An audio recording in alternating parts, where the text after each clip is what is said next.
شکیل خان بیټني صاحب ته دغه غزل ډالۍ وي چې پردی کټ تر نیمو شپو د لیونیه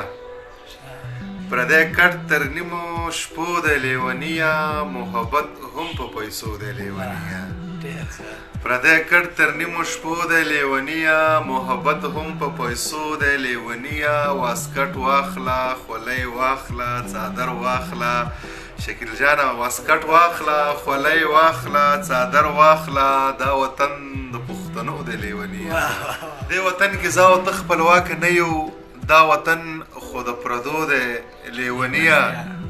دې وطن کې زه او ته خپلواک نه یو دا وطن خو د پردو د لیونیه چې په ورځ کې رانه لس ځل خفه کېږې دا عادت د لیونو د لیونیه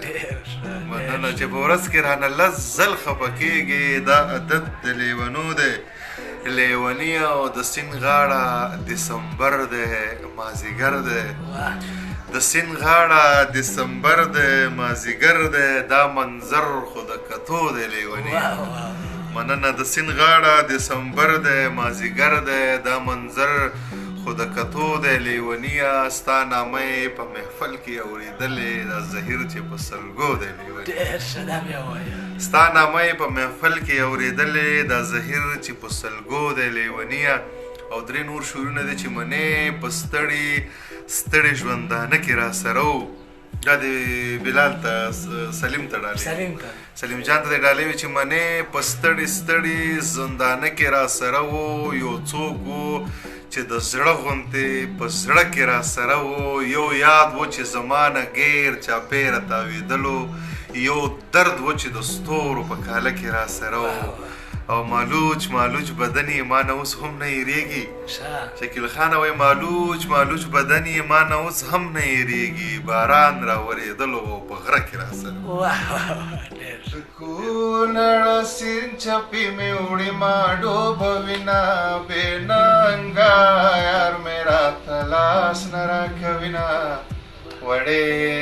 وړې سلګۍ وهم ژړا راځي نه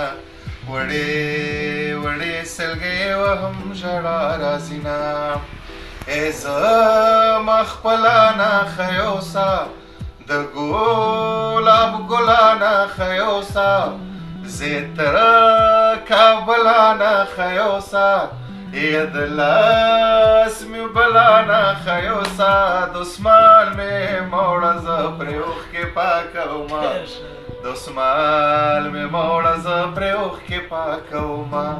چې لاله مري لالی بیمار کې چې لالی مري لاله بیمار کې چې د لاله په بانه یار ته وژاړمه چې د لاله په بانه یار ته وژاړمه ای زما د یار اوربلې وران کو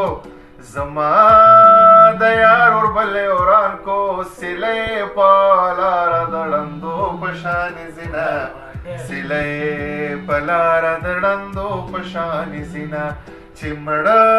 وندونو کې مې تنګو هغه بنګړې مې وسنګلو ته راځي نه هغه بنګړې مې وسنګلو ته راځي نه دغه یو څو ټپې اوس یو څو شعرونه ورته ډالۍ کومه چې